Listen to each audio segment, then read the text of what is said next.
Shalom everyone, I'm Helena, a student of the Holy Torah at SCTC Seminary. ప్రియమైన స్నేహితులారా, ఈ వారం తోరా గ్రంథం నందు 5వ పర్ష కయైసారా అనగా సారా జీవితం అని అర్థం.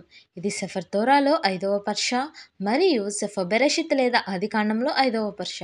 ఈ పర్ష యొక్క 4వ అలియా బెరషిత్ 24వ అధ్యాయము 27 నుండి 52వ వచనం వరకు.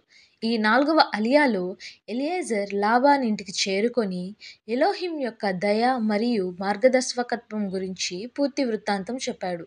బావి వద్ద ప్రార్థన, రిబ్కా యొక్క సేవ, ఆమె కుటుంబం.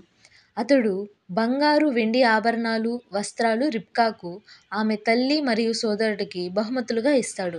భోజనం తర్వాత ఎలియాజర్ ఇస్సాకు రిబ్కాను భార్యగా తీసుకువెళ్ళడానికి అనుమతి కోరుతాడు.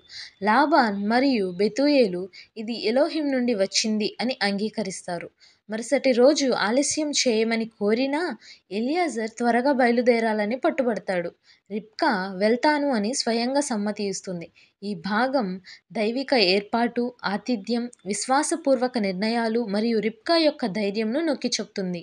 ప్రియమైన స్నేహితులారా, మరిన్ని తోరా పాఠాల కోసం మా యూట్యూబ్ ఛానల్ను సబ్స్క్రైబ్ చేయండి. షాలోమ్ లహిత్రవత్.